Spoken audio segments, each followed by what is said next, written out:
নমস্কাৰ অসমীয়া শিক্ষামূলক চেনেলত আপোনালোক সকলোকে স্বাগতম জনাইছোঁ SSC ৰিজাল্ট আউট হৈছে SSC জিডি কনষ্টেবলৰ ৪৬,৬১৭টা পদৰ বাবে যি আবেদন গ্ৰহণ কৰা হৈছিল তাৰ ফাইনেল ৰিজাল্ট আজি আউট হৈছে টোটেল পদ আছিল ৪৬,৬১৭টা অৰ্গেনাইজেশ্যন হৈছে ষ্টাফ চিলেকশ্যন কমিশ্যনাৰ চমুকৈ SSC এই পৰীক্ষা পাতিছিলে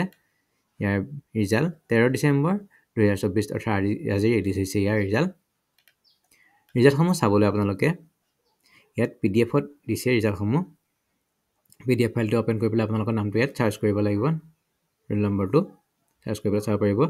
ইয়াত লিষ্ট 4খন লিষ্ট প্ৰকাশ পাইছে লিষ্ট 1 লিষ্ট 2 লিষ্ট 3 লিষ্ট 4 প্ৰথম যদি লিষ্ট এখন সিলেক্ট কৰি মই আপোনাক দেখুৱাই দিছোঁ এনেকৈ চাওক লিষ্ট 1ত ক্লিক কৰাৰ লগে লগে এনেকৈ নাম ৰোল নম্বৰ আহি গৈছে ইয়াত আপুনি এই লিষ্টখন ডাউনলোড কৰি পেলাই আপোনালোকৰ ৰোল নম্বৰটো চাৰ্চ কৰি পেলাই চাব পাৰিব অথবা মই অলপ ডাঙৰকৈ দেখুৱাই দিছোঁ এনে ইয়াত ক্লিক কৰিলেতো চাইজটো ডাঙৰ হৈ যাব এনে ৰোল নম্বৰ ফাদাৰ নেম ইয়াত আহি যাব